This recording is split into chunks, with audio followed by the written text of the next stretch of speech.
বা রাষ্ট্রদ্রোহী কোনো আন্দোলন নয়, এটা সম্পূর্ণ আমাদের বাহিনীকে সংস্কার করার একটা আন্দোলন।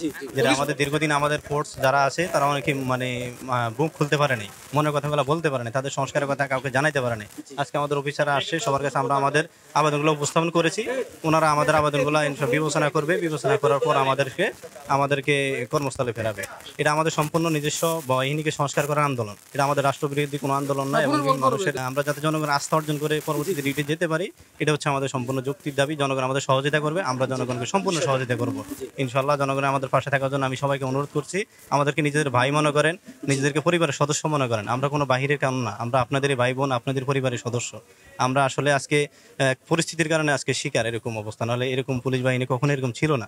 সবাই দোয়া করবেন ইনশাআল্লাহ, আমরা যাতে খুব শীঘ্রই কর্মস্থলে ফিরে যেতে পারি, সবকিছু যাতে সুন্দরভাবে সংস্কার মুক্ত। আগে পুলিশের 11 দফা দাবিগুলো আপনারা প্রত্যেকে পড়লে আপনারা বুঝতে পারবেন এই দাবিগুলো যদি সংস্কার করা হয় তাহলে পুলিশের থেকে বেশি উপকৃত হবে জনগণ। প্রত্যেকটা জনগণের পক্ষে থেকে আমরা কোনো দলীয় লেজুর ভিত্তিক প্রশাসন চাই না, আমরা কোনো দলের অধীন হয়ে আমরা কোনো কাজ করতে চাই না। কারণ আজকে যদি আমরা দলের অধীনেই থাকি, আজকে আগামীকালকে বিএনপি ক্ষমতায় আসবে, আমাদেরকে সেম এইভাবে ব্যবহার করবে। আবার যদি মনে করেন যে আওয়ামী লীগ ক্ষমতায় আসে, সেম আমাদেরকে একইভাবে ব্যবহার করবে। প্রত্যেক যেই দল যখন ক্ষমতায় আসবে তখনই আমাদেরকে সরকারি লাঠিয়াল বাহিনী হিসেবে ব্যবহার করবে। সো আমরা চাই সবসময় জনগণের হয়ে কাজ করতে, শুধু জনগণের কাছে আমরা জবাবদিহি করবো, আর কারো কাছে না।